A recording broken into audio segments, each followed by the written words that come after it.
Welcome. Great to have you here. And Rich, debut novelist who has just taken off with wonderful reviews. Rich originally was born in Long Island, Levittown, the famous Levittown. Very happy to be up here in Albany. I know you mentioned you love the history, you love the location. Wanted to be a writer from a young age, was an avid reader. We'll talk a little bit more about that. And I think you began writing at the age of 10. No idea that he would ultimately become a published writer, but just wrote for the fun and the joy of it. And you know what? That's a really good piece of advice. Write for the fun of it and the enjoyment. Make it fun. Maybe it'll be a career, but just have fun with it. And eventually, Rich wanted to get published, like many of us do, by the age of 30. I don't know where we get that idea, but got to get that first book by 30. Didn't happen. He was over 40, okay? But we do live long, usually. You have plenty more years to write.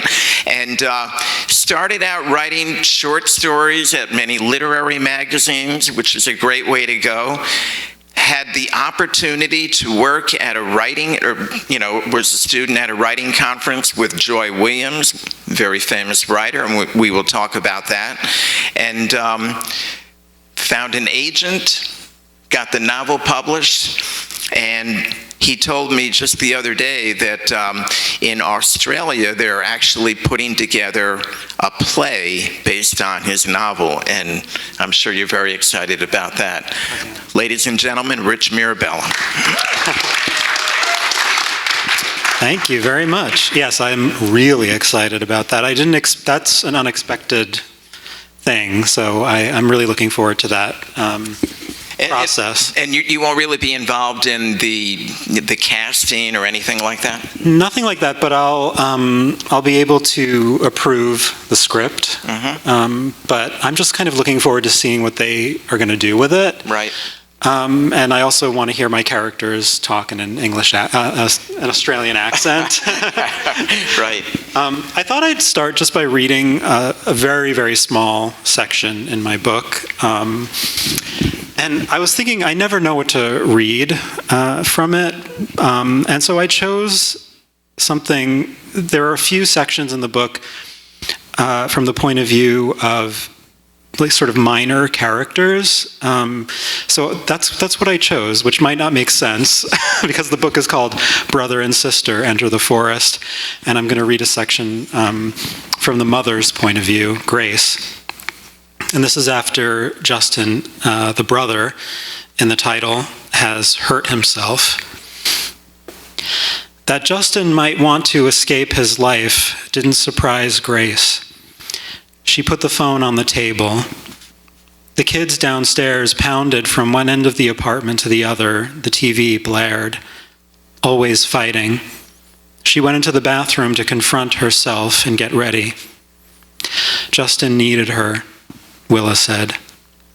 But that was something you said to people. Did he really need her? What would she do for him? He tried to kill himself somehow. It didn't matter how. It was that he'd done it. See, Willa said. See? Grace took that to mean, see what you've done to him? But what had she done? They were in each other's lives so little now. She'd felt a similar uselessness when he'd run away at 17, when he'd been hurt. She'd stood in the hospital room watching him, not sleeping, not awake. She hadn't been able to stop him, to prevent it, and she couldn't help him. What kind of parent were you if your children wouldn't follow you? When he was a baby, she'd suspected trouble. He cried in terror when his father held him. He wanted Grace, only Grace, all the time. He was her first, and she loved him and did what you were supposed to do. Gave away her sleep and her body. Some months into his life, his body stopped working.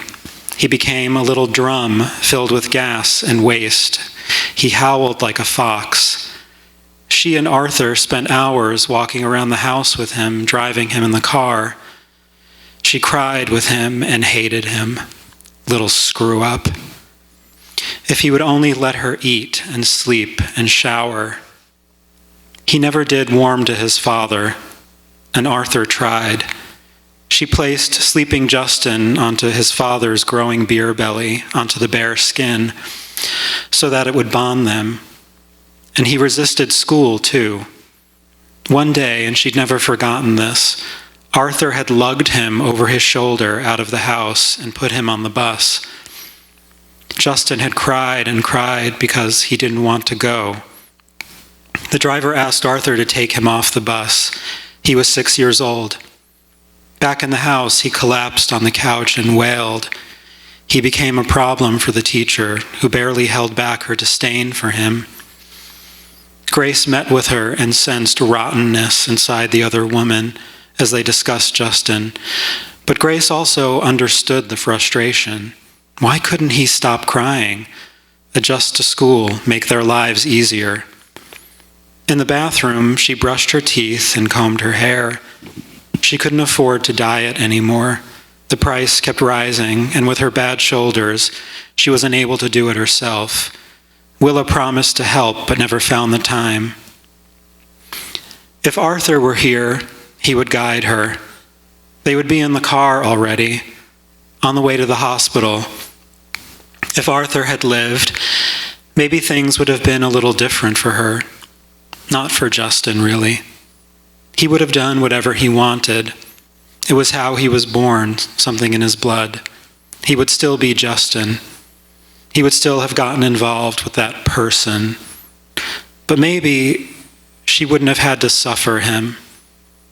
Arthur would have taken some of it. Arthur would have helped her do what you were supposed to do.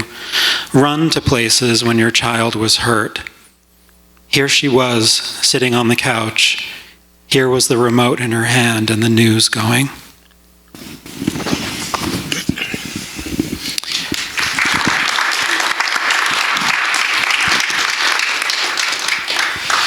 You know, Rich, what I loved about your book, you created these complicated characters that I cared so much about them.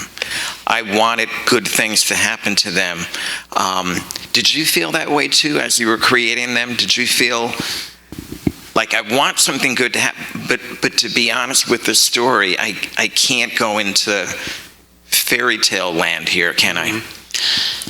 Yeah, I mean, it took me a long time to care about them. My process is such that I start with very little, and it takes me a long time to get to know the story, but also the people. But I'd say a few years into it, my brain starts to believe, oh, these are real people, and we should get to know them. They're our friends. Right. And so, yeah, I do start to care.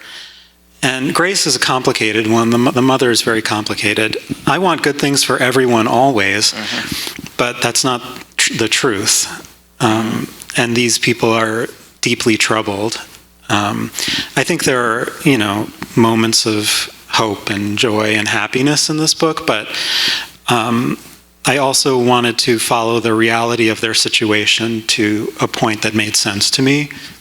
And we've talked about your book a couple of times, and I know you mentioned that you're not there to teach a lesson. You want readers to take from the book what they will take from it. Yeah. And that can be really hard for a writer to, bring readers to a point, but let them decide what's going to happen with the characters. And do you want to explain a little bit about that? Sure. Yeah, I'm not interested in telling people how to live their lives. And I think you can learn a lot from reading fiction. Readers also kind of get angry about that sort of thing too, but I don't write moral fiction. I'm just letting the characters kind of go where they want to go or where they're going to go. And I wasn't interested in saying, like, this is how you should care for a troubled person. Mm-hmm. I don't know how you care for a troubled person. I don't have the answer for that. It's the problem itself that I'm interested in. How do families deal with this kind of thing? And that's the question. much more interested in questions. And your book didn't end in a typical novel way where everything is all kind of tied together. It almost had kind of a short story, kind of a conclusion. And do you think that had to do with the books that you like to read, perhaps, or because you've had a beginning as a short story writer? Yeah, I think it's a combination of things. I think it's because I've always been interested in ambiguity, and short fiction is chock full of that. I don't like bows and sort of, simple knots and everything kind of being answered. And I always hate in horror movies when somebody pulls out a big leather book that explains everything. Like, I don't want to know everything. I want to just kind of, the mystery is what's frightening to me. So yeah, I think it's just a matter of taste, what I've always liked. I like kind of dark books. I like things that, I don't like simple things. So, and I think short fiction is a big part of that. Yeah, I think you mentioned that you like when characters are in some kind of trouble. Yeah, I want trouble. I like bad decisions. Yeah. I make a lot of them in my own life. Yeah. And it makes life interesting. But I'm also a very mild-mannered, boring person. So when I'm writing about people, I let them kind of do things I would never do. And they often get in situations I would never find myself in because I'm often just in my house. Right. So, yeah. Part of the novel is going on the road and taking a trip, and that's such a part of American fiction. I wonder if you kind of I suspect you might not have planned that. It just kind of happened as you began writing. Yeah. But did it feel like, I'm this is like an on the road novel here now for a while? Yeah, and what's funny is I don't really enjoy road stories. And it just kind of happened, and I had to go there with it, and I knew I had to, so I let it happen. And it is kind of a brief moment in the novel, but it does feel kind of like now it's part of a tradition. Very important part of the novel, it is, too. yeah, absolutely. So I've accepted it. Yeah. I think initially you told me that you were not going to do a lot of the backstory, that you were going to just write about when Willa and Justin, the brother and sister, meet up, and they might refer a little bit about things in the past, but then you thought, well, maybe I'll write the stuff that happened in the past, and that became a really essential part of the book, didn't it? Yes. Originally I thought, I'm just going to write a linear story just about this brother and sister in the present time, and maybe there would be moments where, they're thinking about the past, sort of like a Virginia Woolf type of thing where the past kind of flows in seamlessly. And then I just ended up with this big mess, and I didn't like it. And it was later in the process that I kind of broke everything apart and thought, I'm just going to go back and forth in this way that felt elegant to me. And I like also that it's not consistent. There are chapters that are in the present for several chapters, and then we go back to the past. I didn't want it to be too, too balanced, I think it feels good when you read it, but it's not perfect. Right. We were talking earlier, and I mentioned the great writer Raymond Carver mentioned that in life there are moments, and sometimes we act upon that moment, and sometimes that moment just kind of goes by. And I feel like with you, Rich, that you had a moment with attending a writing conference with Joy Williams. Many of you, I'm sure, are familiar with what a great writer she is, and I don't know if you'd like to elaborate a little bit about that. Sure. So I was a Joy Williams fan for years and years. She's really a writer's writer type of person, Pulitzer Prize finalist, National Book Award, and just a brilliant, brilliant writer, and the kind of person that people kind of become obsessed with a little bit. She just won the Library of Congress medal and everything. She's brilliant, but she's also kind of this iconoclast in like dark glasses. She has 3 like German shepherds and lives in the desert and is, you know, all wrinkled from being in the sun. And she's just fascinating. And I never imagined in my life that I would meet her and talk to her. But she was running a workshop at UMass Amherst, and I just thought, there's no way I'll ever meet this person, so I'm going to try to get into this thing. And I did, and I brought some short stories, and in these situations, kind of, you see people kind of flock towards these very famous writers, and I thought to myself, I'm not going to do that. I'm just going to go to this workshop and try to learn from this person. And but what happened was she really liked my stories, so we started talking, and I went back for 2 more summers to learn from her, and we kind of became friends. And it really was so surreal because I'd always kind of worshipped her, and then we were just kind of pals for a bit.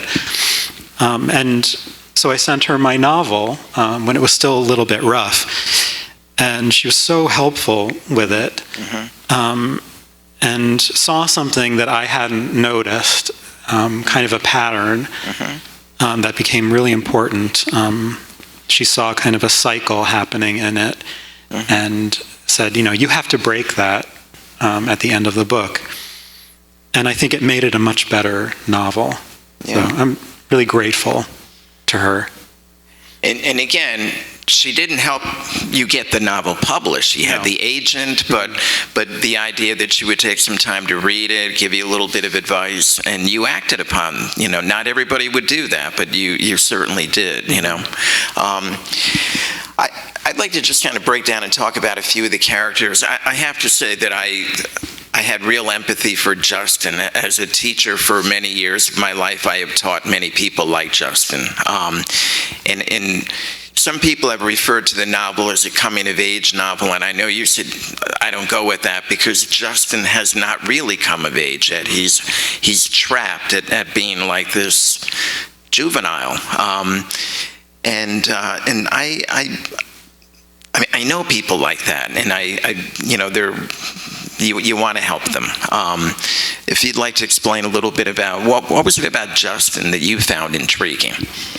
Sure. Yeah, I don't feel he's come of age in this book. I understand publishers need to call your book something so people feel like they know what they're getting, but I was interested in somebody who is so traumatized that they can't grow.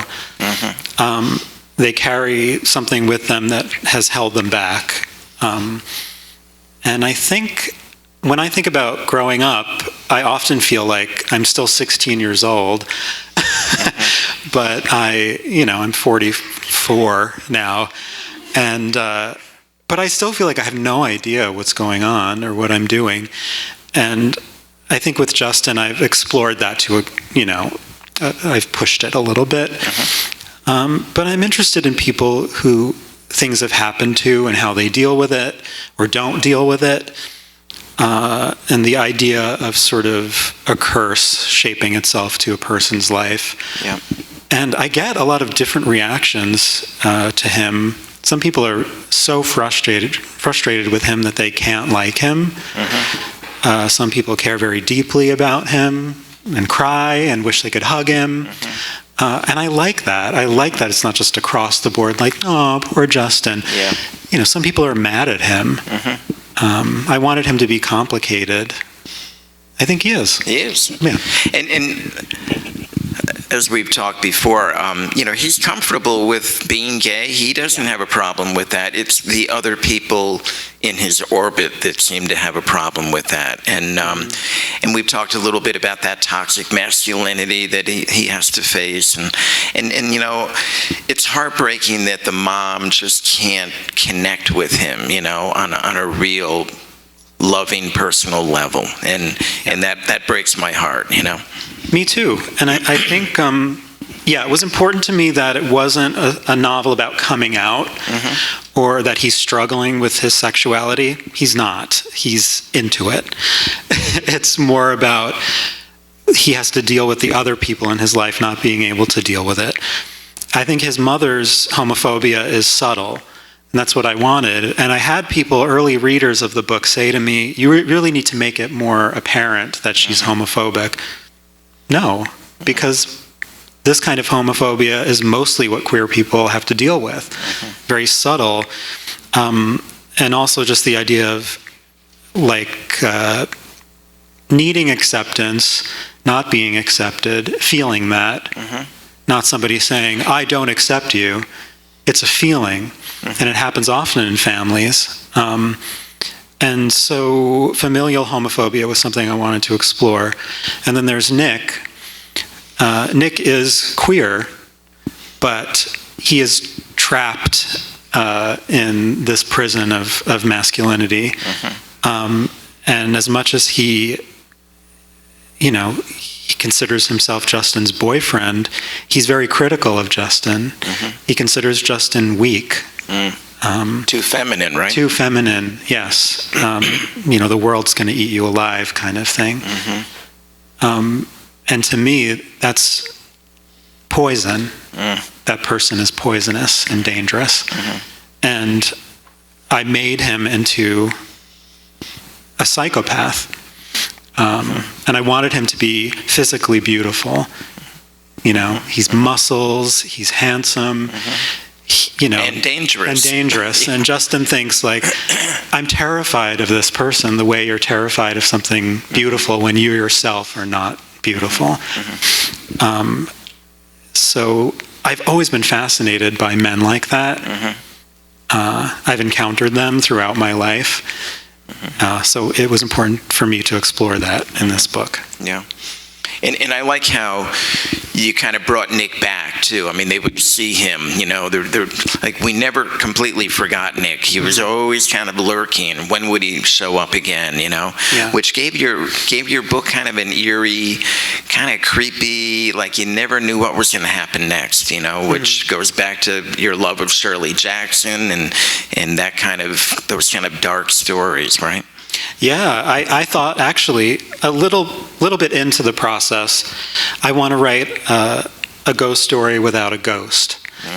And, originally there were kind of moments of poltergeist in it.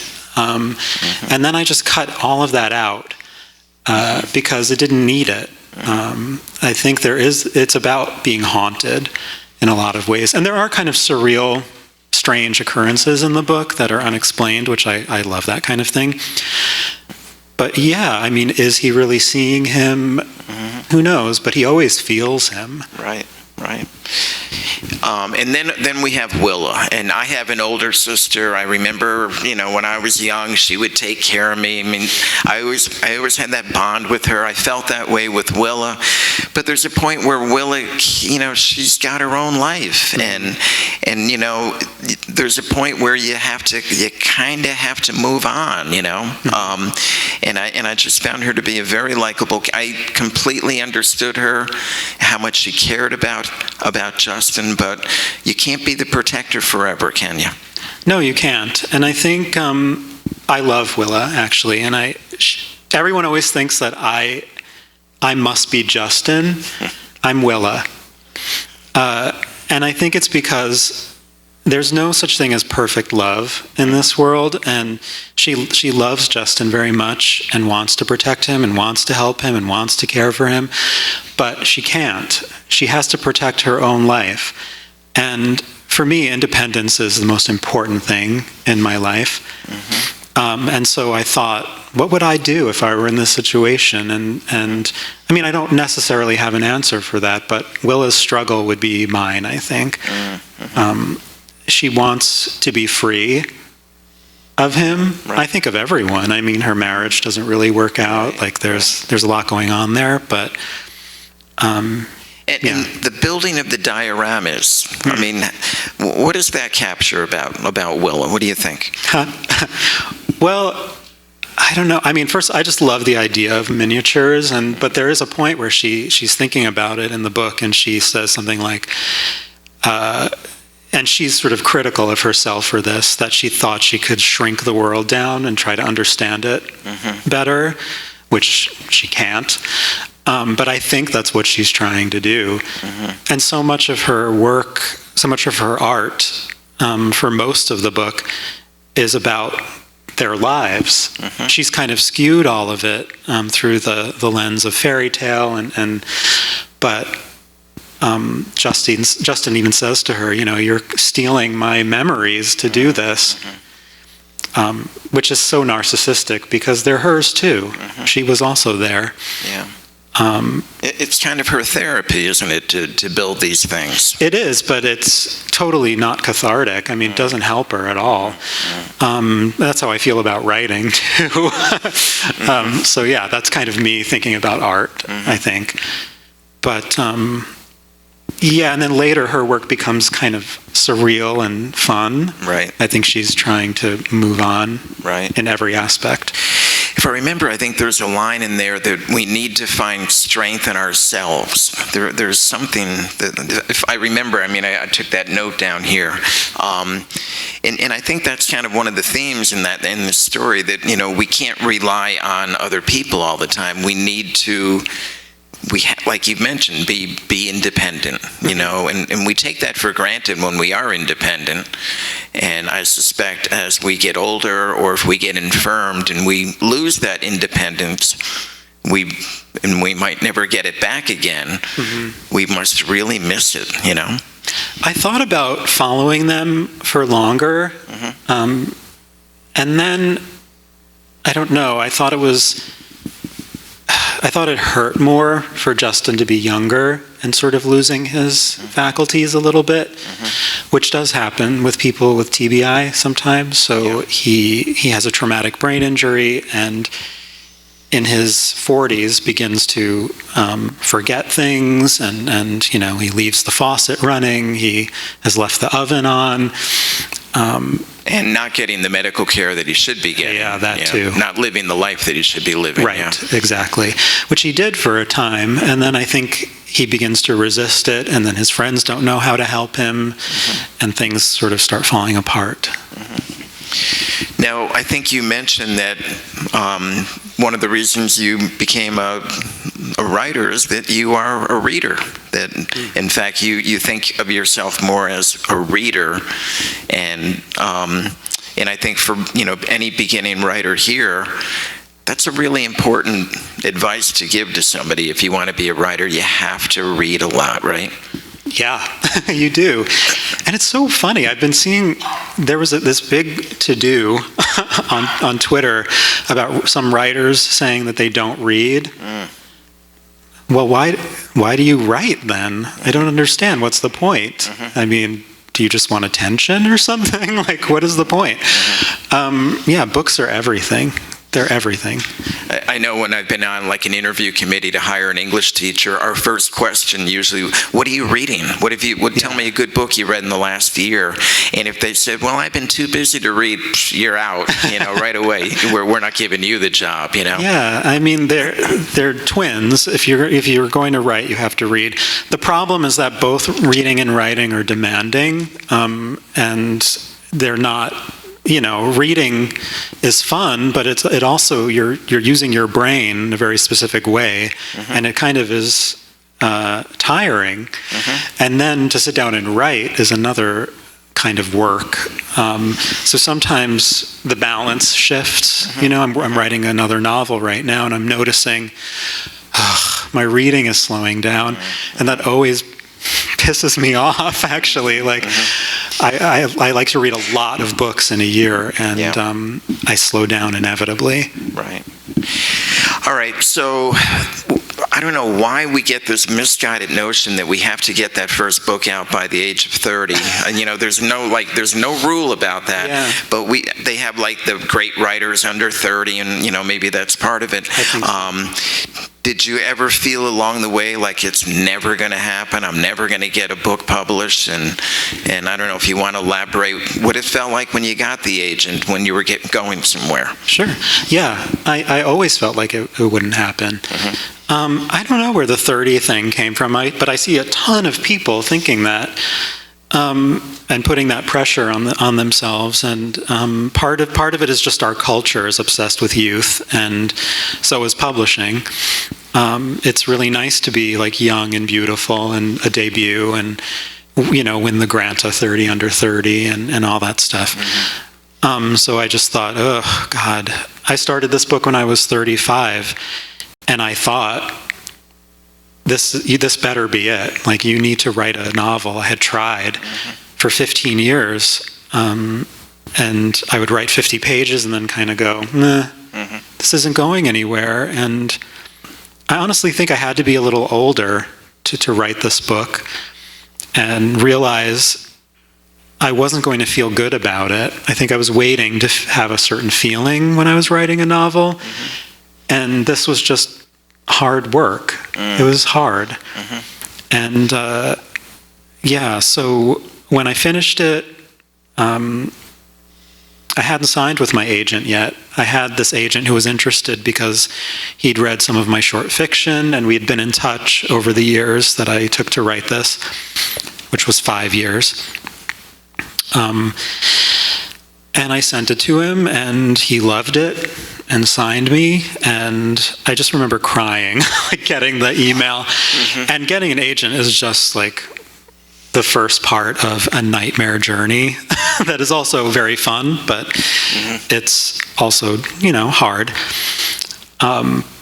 But just realizing like, oh wow, I did it. I wrote a book. And this person who's been in publishing for, 25 years likes it.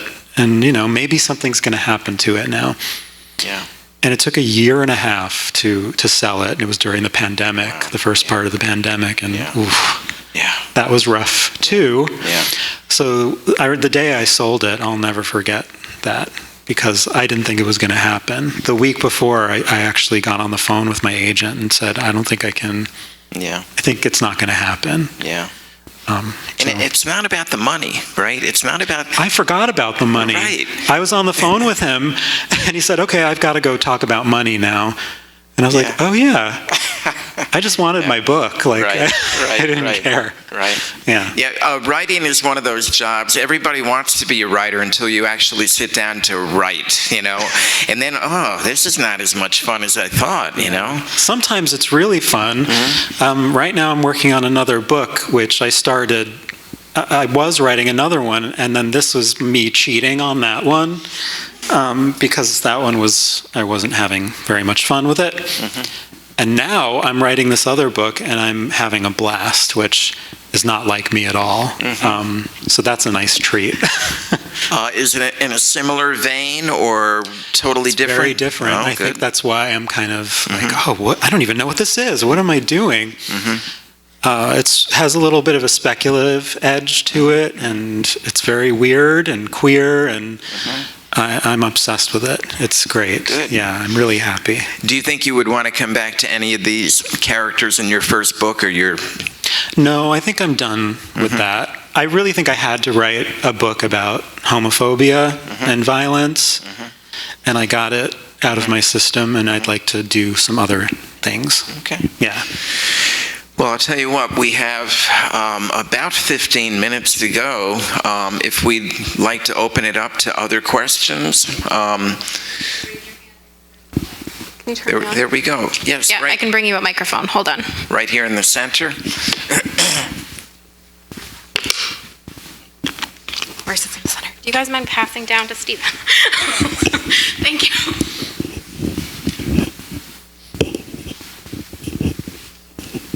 Hi there. Thank you so much for coming. I love the book. Thanks. I noticed in a lot of advertisements, it was advertised as kind of like this dark fairy tale with some Hansel and Gretel themes. And I thought how you were talking about earlier, how Justin is kind of this perpetual child, and how a lot of the book shifts between adult and childhood. How do you think that the fairy tale way motifs were linked to the idea of childhood and time and growing up? Oh, I love that question. I love fairy tales. And yeah, I noticed a lot of people mentioning Hansel and Gretel, and I don't think this book is really like Hansel and Gretel, though it's meant to kind of recall those brother-sister duos in fairy tales. But it was inspired by Little Brother and Little Sister, which is a Grimm's tale, in which the little brother is transformed into a fawn. And then the sister says, "Oh, I'll take care of you for the rest of our lives." But then she goes and marries a king, and you kind of forget about the brother a little bit. And I thought, well, I want to write a book about the brother. And what if he just is a fawn forever? The curse never breaks. So that's kind of what this is. So yeah, I think what I love about fairy tales is the dispassionate quality. Time moves very quickly, something happens, and then we're on to the next thing. The little boy entered the woods and the woodsman cut his head off, and then the next sentence is the next part of the story. And you don't linger on the violence, it just happens, and I think it's more effective that way. I might have lost the thread of your question a little bit. I apologize. Hi, my question is not as intellectual as that one. She always has really good questions. But as a writer myself, I find myself always listening to like music while I write. Mm-hmm. So for you, do you have any certain songs or artists that really helped shape this story, that really made it what it is today? I actually do. And on Spotify, I have a whole mix. But I listen to a few things over and over and over again while writing this. And I actually love listening to music while I write. Though the older I get, the less I can listen to lyrics. But when I was writing this, I was listening to Jenny Haval's album. It's called Blood Bitch, actually. But it's really beautiful and strange. And then I also listened to Brian Eno and Harold Budd. They have many albums together, but there was one, I think it's called Ambient. It might be Ambient 1. But yeah, really interesting stuff, very moody. I listened to moody things for this book. I know that Stephen King would love to play the Ramones when he was writing, which I don't know how you could write while playing the Ramones. I don't either. Maybe because it's so trance-like, because it just like charges ahead. Yeah. I think he also listened to Mambo No. 5 like 6 million times when writing a book, and his wife almost killed him. Right. So I think one of the big takeaways everybody got from your book was the sense of stagnation or being stuck in place that Jack seems to represent. But I sort of see a parallel in Willa. For example, she's constantly constructing these dioramas of memories of her past, and then she discards it, but then she does that same thing again with a different memory. Or, for example, towards the beginning, she talks about this book her teacher gave her, how she keeps reading the same 2 chapters over and over and over again. And I feel like there's sort of a nested sense that she embodies that same type of phenomenon. Is there would you say there's any validity to that, and would you like to comment on that a little bit? Yeah. Oh, absolutely. I mean, I think Willa is at least performing adulthood a little bit, but she's stuck too. And you're absolutely right. I mean, she keeps constructing these things. She just stacks them up in her office, does nothing with them. She's totally stuck, yeah. It's funny, and the New York Times review said that he thought you could compare my novel to a snow globe, not really a diorama, but a snow globe, because these people are just utterly trapped in this little world that they can't escape. And I thought, yeah, that makes a lot of sense to me. Yeah, sure. By the way, how did that feel, getting a New York Times favorable review? I was so nervous that was happening, and I kind of thought, I wish I didn't know that I was going to be reviewed in the New York Times, but my publicist told me, be prepared for that. And I was like, oh God, no. And I was relieved, I'll just say that, and very happy, and it's surreal. Yeah. Yeah. Very cool. another back here. Hi, how you doing? It's nice seeing you again. Oh, yes, hi. Hi. I don't read much, admittedly. It pisses off my girlfriend. She's a bookworm. I do write, though, so you guys spoke about it earlier. What advice would you give someone who does write a lot but doesn't read a lot, like, me? Mm-hmm. What advice would you give? Short fiction, audiobooks are great. Do you like nonfiction? Do you like history, science? I mean, I think I'm right now. I'm listening to Underworld by Robert. Oh no, McFarland. It's all about it's about the understory of forests, about hidden cities, undercities, about caves.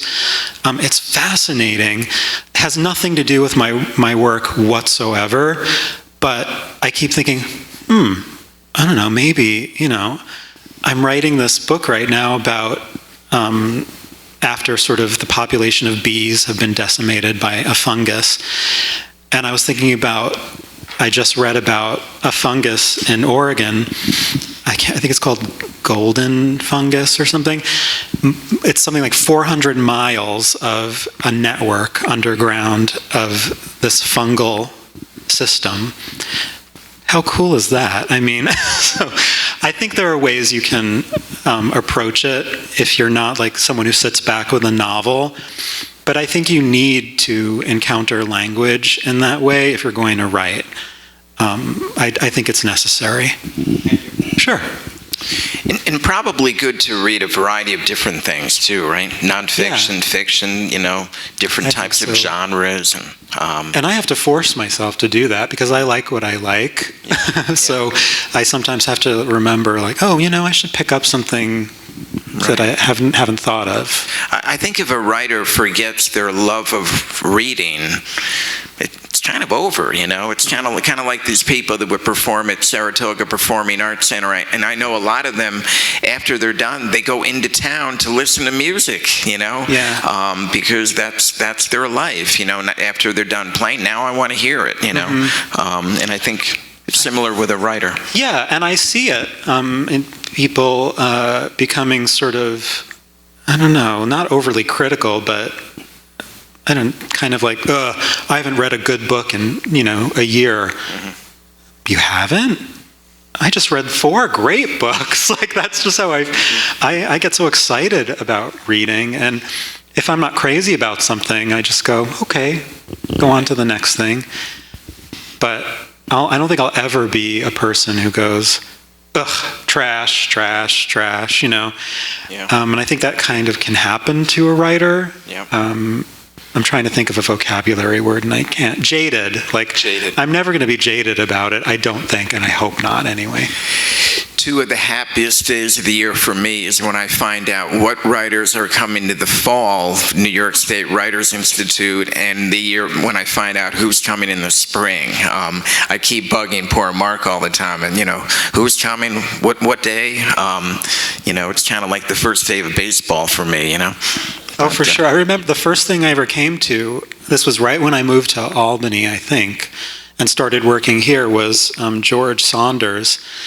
And just being at that event, I learned so much just hearing him talk. First of all, he's a fantastic writer and human being, but he said so many great things that I wrote down. I loved one thing was, and I think about this all the time because I'm a person who often writes from nothing. I don't have really fully formed ideas or plots or anything like that.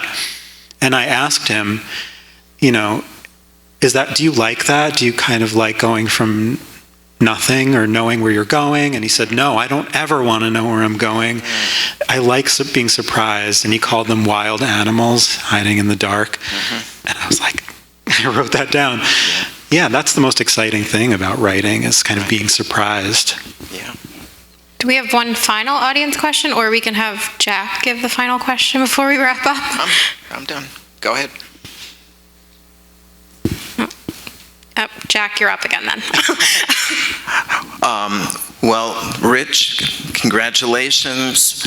And I look forward to reading much more of your work in the future. And ladies and gentlemen, let's give Rich a very nice hand for being here today. Thank you so much for having me. Thank you, Jack. Thank you so much.